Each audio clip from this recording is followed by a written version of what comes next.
दिन की ठंडी हवा रेत के जर्रों को उड़ाकर फिजा में घुमा रही थी। कहीं दूर से लू की झलक दिखाई दे रही थी, जैसे रेगिस्तान खुद सांस ले रहा हो। कहते हैं जैसरोड के इस रेगिस्तान में एक ऐसा फकीर रहता है जिसके कदमों के नीचे रेत भी कांपती है, और जो एक बार उसके आस्थाने तक पहुंच जाए वो फिर कभी लौट कर नहीं आता। रेगिस्तान के बीचों बीच एक छोटे से कच्चे मकान में बूढ़ा फकीर भावीनाथ आधी बेहोशी में लेटा था। चारों तरफ सन्नाटा, रेत और एक डरावनी खामोशी। पुलिस थाने में उस फकीर के खिलाफ कई रहस्यमयी शिकायतें दर्ज थीं, लेकिन जब एक महिला अफसर उसे गिरफ्तार करने उस वीराने तक पहुंची तो जो कुछ हुआ उसने सबके होश उड़ा दी। कल्याणपुर के लोगों में भावीनाथ के बारे में अजीब अजीब बातें मशहूर थीं। कोई कहता था वो तो बस एक तन्हा इंसान है, और कोई कहता था उसकी इस तन्हाई के पीछे कोई खतरनाक राज छिपा है, कोई पुराना गुनाह, कोई अनकही कहानी। अचानक दरवाजे पर छोर की दस्तक हुई। फकीर चौंक कर उठ बैठा। कौन है? उसने भारी आवाज में पुकारा। जवाब में एक कांपती हुई आवाज आई, दरवाजा खोलिए, मैं ठंड से मर जाऊंगी। दरवाजा खुला तो सामने एक जवान भीगी हुई लड़की खड़ी थी। समाहिर, बाल बिखरे हुए, आंखों में डर, जिस्म कांपता हुआ और बारिश में भीगे कपड़े बदन से चिपके हुए। फकीर ने हैरानी से पूछा, इस वीराने में अकेली? कौन हो तुम? लड़की ने कांपती आवाज में कहा, मुझे अंदर आने दो, मैं तुम्हारे साथ रहना चाहती हूं। फकीर ने माथे पर शिकन डालते हुए कहा, मेरे साथ? लेकिन क्यों? तुम हो कौन? समाहिर ने कोई जवाब नहीं दिया, बस उसके पास से गुजरकर अंदर चली गई। फकीर के चेहरे पर गुस्सा और हैरानी दोनों छा गए। इतनी हिम्मत कैसे हुई मेरे घर में घुसने की? अगर किसी ने देख लिया तो लोग क्या कहेंगे? समाहिर ने उसका हाथ थामकर धीरे से कहा, मेरा इस दुनिया में अब कोई नहीं रहा। 2 दिन पहले मेरी शादी हुई थी और तीसरी रात मेरे पति की मौत हो गई। ससुराल वालों ने मुझे मनहूस कहकर घर से निकाल दिया। कहते हैं मैंने उनके बेटे को खा लिया। फकीर की आंखों में नरमी उतर आई, मगर उनमें एक अजीब सी चमक भी थी जो समाहिर ने महसूस कर ली। वो धीरे से बोली, मेरा क्या कसूर था? फिर भी सबने मुझे ठुकरा दिया। फकीर ने गहरी सांस ली। ठीक है, तुम यहां रह सकती हो, मगर अगर किसी ने देख लिया तो लोग बातें करेंगे। समाहिर चुपचाप एक कोने में जाकर बैठ गई। बारिश रुक चुकी थी, मगर उसके कपड़े अभी भी गीले थे। फकीर ने उसे एक पुरानी चादर दी। ये लो, ठंड लग जाएगी। समाहिर ने चादर ओढ़ ली, मगर उसकी नजरें फकीर के हर अंदाज को पढ़ रही थीं। वो कोई आम लड़की नहीं थी, वो थी इंस्पेक्टर सना मीर, जो सादा लिबास में एक खास मिशन पर आई थी। कल्याणपुर की पुलिस को शिकायत मिली थी कि भावीनाथ अपनी तन्हाई का गलत फायदा उठाता है। कई लड़कियां उसके आस्थाने तक आईं, मगर फिर कभी लौट कर नहीं गई। सना मीर को उस केस की जांच सौंपी गई थी। उसने खुद को एक बेसहारा, दुखी लड़की के रूप में बदला ताकि भावीनाथ के असली इरादों का पर्दाफाश कर सके। उसके बैग में एक छोटा सा गुप्त कैमरा रखा था। अगले दिन उसने फकीर के लिए चाय बनाई। चाय पी लीजिए, उसने नरमी से कहा। फकीर ने चौंक कर पूछा, ये तुमने बनाई है? सना मुस्कुराई। अब वो उसके आसपास ऐसे रहने लगी जैसे कोई बेटी अपने बाप की सेवा करती है, मगर उसकी आंखों में अब भी चौकन्नापन और शक साफ झलकता था। धीरे धीरे फकीर अब उसे बेटी नहीं बस समाहिर कहने लगा था। उसके लहजे में एक बेचैनी थी, उसकी मुस्कान में एक रहस्य। और फिर एक दिन सना को घर के पिछवाड़े एक पुराना लकड़ी का संदूक मिला जो धूल से भरा हुआ था। उसमें कुछ पुराने कपड़े, पीले पड़े खत और कुछ तस्वीरें थीं। तस्वीरों में कई जवान लड़कियों के चेहरे थे। सब मुस्कुरा रही थीं, नहीं, मगर उनकी आंखों में डर साफ दिखता था। एक तस्वीर के पीछे लिखा था, आरजू 2018। सना मीर का दिल एक पल को जैसे थम सा गया। उसने फौरन वो सारी तस्वीरें अपने बैग में छुपा ली ताकि बाद में उन पर बारीकी से जांच कर सके। इतने में भावीनाथ वहां आ गया। उसने सना को संदूक के पास झुकते देखा तो उसकी आवाज कड़क उठी, यहां क्या कर रही हो? सना ने झट से खुद को संभाला, चेहरे पर हल्की सी मुस्कान लाई। कुछ नहीं बाबा, बस घर की सफाई कर रही थी।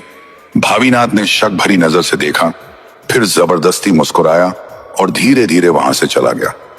रात ढल चुकी, भावीनाथ गहरी नींद में था और सना उसके कमरे के पास जाकर चुपचाप बैठ गई। वो उसके चेहरे को गौर से देख रही थी, जैसे उसकी झुर्रियों में छिपी कोई कहानी पढ़ना चाह रही हो। अचानक भावीनाथ नींद में कुछ बड़बड़ाने लगा। सना ने कान लगाया, वो किसी लड़की का नाम ले रहा था। उसने तुरंत अपना मोबाइल निकाला और उसकी आवाज रिकॉर्ड कर ली। सुबह वो हमेशा की तरह मुस्कुराकर बोला, यहां तुम्हें कैसा लगता है बेटी? सना ने हल्की आवाज में कहा, यहां सुकून है, आपके पास आकर लगता है जैसे मैं सुरक्षित हूं।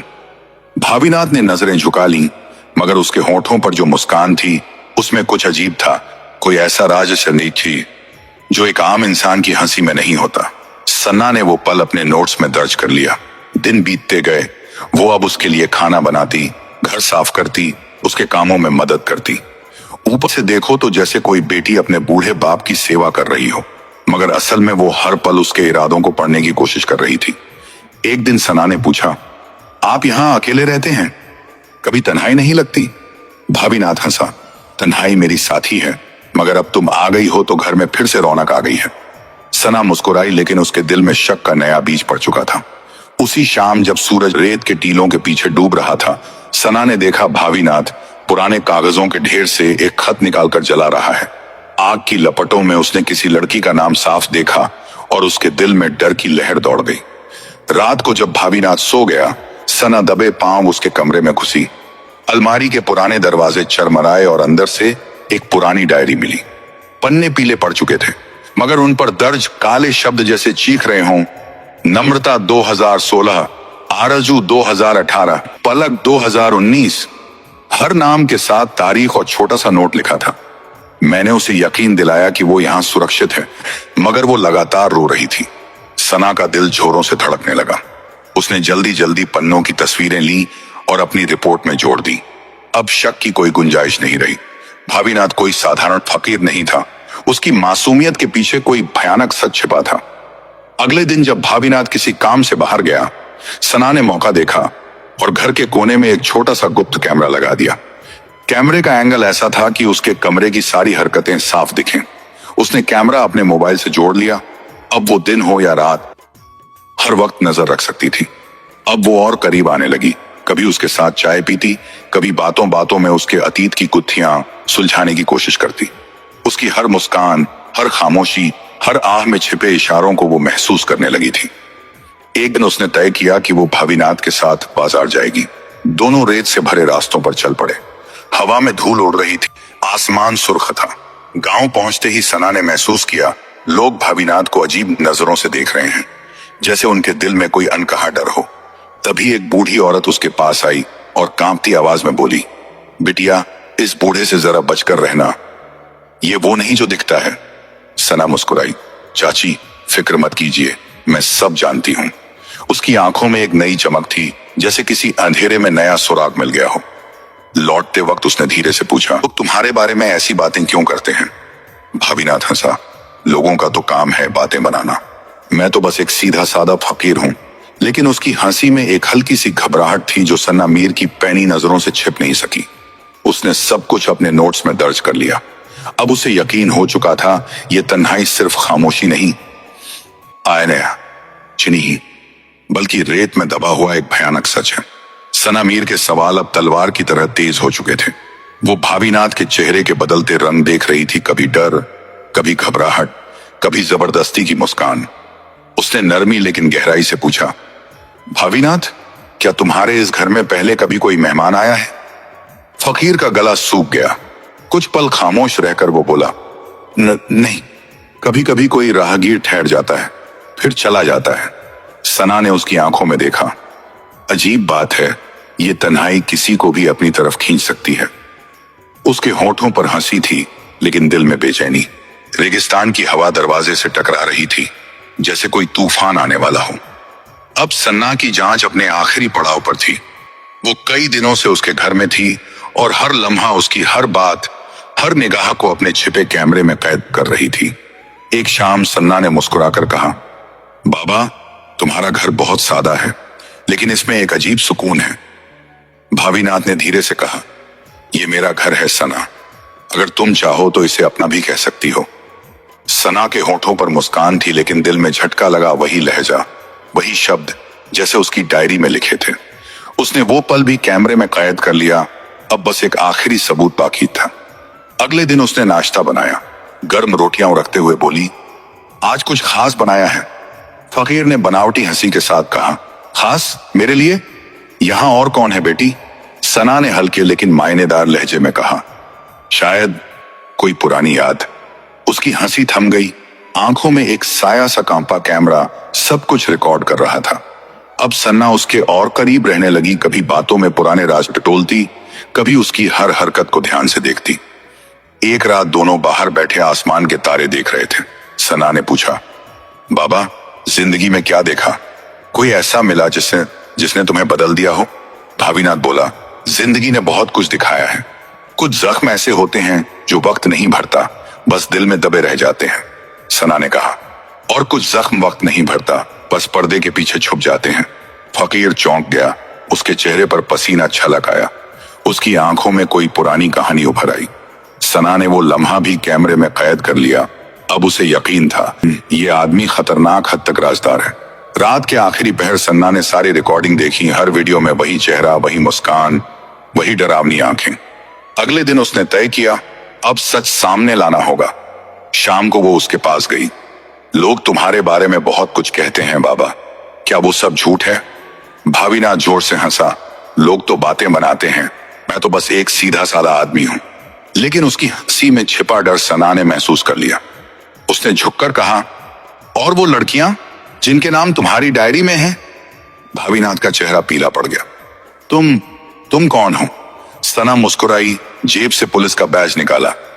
इंस्पेक्टर सना मीर, कल्याणपुर पुलिस। उसकी आंखें फैल गईं।